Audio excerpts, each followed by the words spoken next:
Shalom Chavrim, I'm Stephen Ben-Nun. You're watching Israeli News Live. Very troubling news coming out of Syria today. According to one Russian source, riafan.ru, they're reporting in their headlines here, giving an update of the war situation throughout Syria. And in this report here, in the very headlines itself, is mentioning 3 U.S. soldiers that have been killed in Syria today as of June the 18th. 6 a.m. this morning, according to the article here. As you go on down into here, they're claiming here that ISIS was the ones that actually killed the soldiers there and have wounded about 7 other U.S. soldiers. I'm going to take you to an English translation of this article here. The headline of the article, Syria results for the day of June 18th, 6 a.m. ISIS lost 14 settlements near Tabaka. The radicals killed 3 U.S. soldiers. Speaking about ISIS. Syria, June 18th, the militants of ISIS, or IG, lost control of the vast territories of the west province of Raqqa. VKS Russian destroyed a convoy of terrorists in the Palmyra area. Radicals IG killed 3 U.S. servicemen on the outskirts of the city of Raqqa, according to military source of the federal news agency in Syria, Ahmad Marzouk. Briefly about the outcome of the confrontation, the Syrian Arab Army and the Allied forces conducted massive skirmishes with militants in the East Gut and the outskirts of Damascus, lost about 40 soldiers during the clashes with the Islamists in Dara.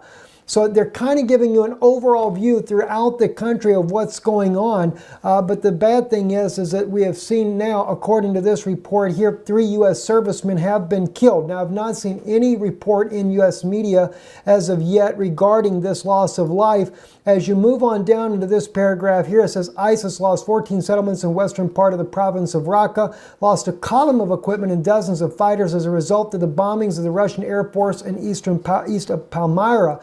Now, that's what we were speaking about the other day, 180 supposedly loss of life there, with 2 commanders being killed by the Russian Air Force in the vicinity of Deir ez-Zor in the district cities of Akrabat and Salamiyah. Killed 3 American soldiers and wounded 6 more in Raqqa.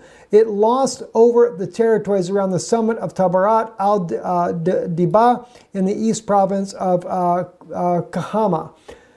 Very serious, very troubling situation there. If you go on down into the report itself here in the Russian language, they also mention that there are about 7 wounded U.S. soldiers as a result of the fighting that is going on inside of Syria there.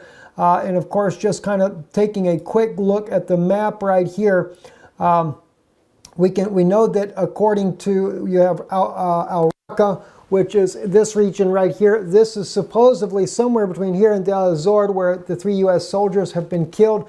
Again, we don't have a second source for confirmation on this as of yet. I will continue to look for that to see what we can find out, but this is being reported by Russian news agency as of right now. Moving on into other news as well, just to kind of show you some of the things that we've already been talking about, that the U.S. was intending to try to draw Iranian forces into a war to justify a war on Iran. Well, Yahoo News is bringing out this article here. White House officials push for widening the war in Syria over Pentagon objections.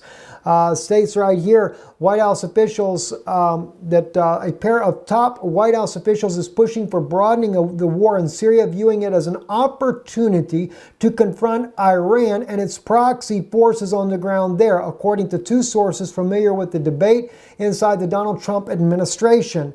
Ezra Cohen-Watnick, the senior director for intelligence in the National Security Council, and Derek Harvey, the NSC's top Middle East advisor, want the United States to start going on the offensive in southern Syria, where in recent weeks the U.S. military has taken a handful of defensive actions against Iranian-backed forces fighting in support of Syrian President Bashar al-Assad.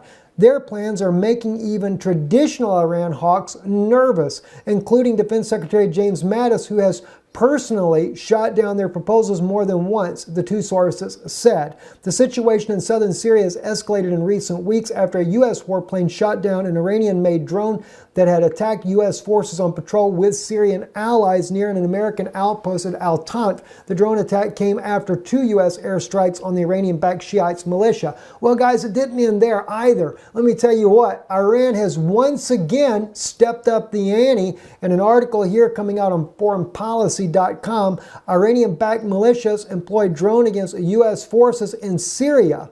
I take that back. That is actually an old article. That is from the June 8th. This is what the article was talking about. There is when the U.S. actually shot down that drone. It was on June the 8th. My apology for that. At any rate, though, is still, we are looking here, and the article here is June 18th here on the Russian article here that is claiming that 3 U.S. servicemen have been killed inside of Syria in the fighting. And there's different conflicting reports as far as exactly what area this is. It does state in the article that it is around Raqqa. Also, Deir ez-Zor, when it speaks about the wounded, they're not exactly sure which Americans were wounded and where they were wounded at, but they are claiming that 3 U.S. servicemen have been killed inside of Syria along with the fighting. And of course, the fighting, they were killed, according to the report here, by ISIS forces. Very troubling news indeed. And it seems like, as President Putin often says as well, they must join forces together to bring down ISIS. You cannot sit there and expect these terrorists that have been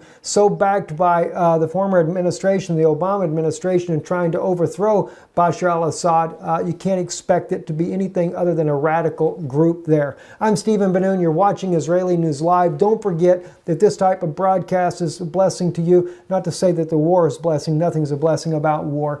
But if our work here is a blessing to you, keeping you up to date, we can't do it without your support. And we desperately need your support, especially this time of year. Consider donating. You can do it right here on our channel, just above the subscribe button on Israeli News Live YouTube, or go to our website, israelinewslive.org. I'm Stephen Ben-Nun. You're watching Israeli News Live. Shalom.